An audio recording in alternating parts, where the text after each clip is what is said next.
Could you imagine your access to healthcare, something you rely on daily, being suddenly tied to a job, community service, or a specific program? That's the reality facing millions of Americans right now as the Trump administration has just issued its final rule on Medicaid work requirements.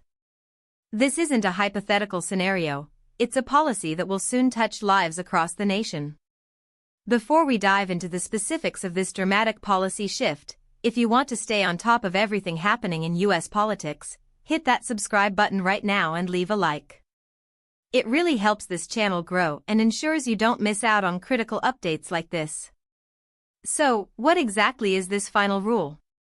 It's a significant change that requires most Medicaid beneficiaries between the ages of 19 and 64 to prove they are engaged in work, community service, or a work program in order to continue receiving their benefits.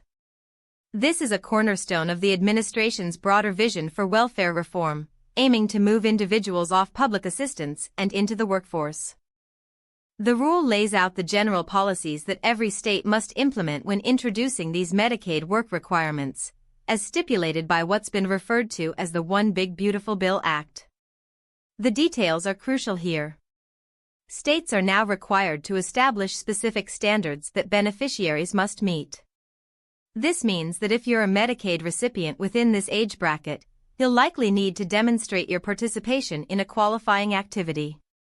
The specifics of what constitutes work, community service, or a work program will be determined by each individual state, leading to a patchwork of requirements across the country.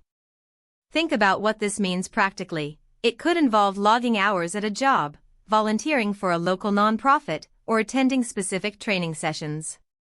The goal, as stated by proponents, is to encourage self-sufficiency and reduce dependency on government programs.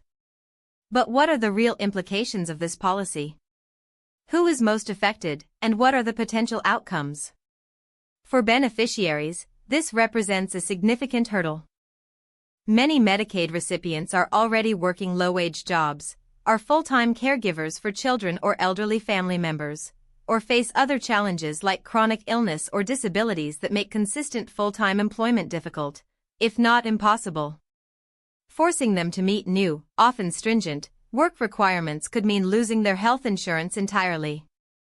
This is particularly concerning for those with pre-existing conditions, as losing Medicaid coverage could lead to insurmountable medical debt or a denial of necessary care.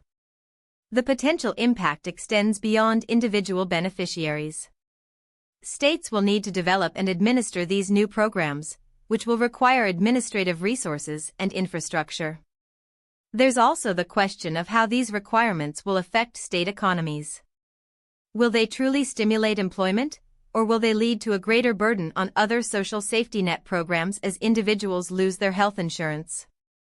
Critics argue that this rule is a thinly veiled attempt to cut Medicaid rolls, potentially leaving millions uninsured and exacerbating existing health disparities. They point to pilot programs in some states that have already shown significant drops in enrollment after implementing similar requirements. The argument is that health is a fundamental right, not something that should be contingent on meeting arbitrary work criteria, especially for those already struggling. On the other hand, supporters of the rule champion it as a necessary step to reform the welfare system and promote personal responsibility. They argue that it incentivizes work, encourages self-reliance, and can ultimately lead to greater economic mobility for individuals. The idea is that by requiring participation in work or work-related activities, people will gain skills, build resumes, and move towards more sustainable employment, thereby reducing their long-term reliance on public assistance. This perspective emphasizes the dignity that comes with work and contributing to society. The One Big Beautiful Bill Act is a broad piece of legislation, and this Medicaid work requirement rule is a significant component of its implementation. The standards states must establish will be varied and could create a complex compliance landscape for beneficiaries. It's a policy that is likely to face legal challenges and significant debate as it rolls out across the country. The core tension lies between the administration's vision of a more self-reliant populace and the concerns of advocates for a robust social safety net that ensures access to health care for all, regardless of employment status. This is not just about Medicaid, it's about the very definition of who deserves access to healthcare in America. So what do you think about this seismic shift in Medicaid policy? Does this rule promote necessary reform and personal responsibility, or does it unfairly penalize vulnerable Americans and threaten access to essential healthcare? Drop your opinion in the comments below. I read every single one. This is a developing story with profound implications for millions, and your perspective is vital.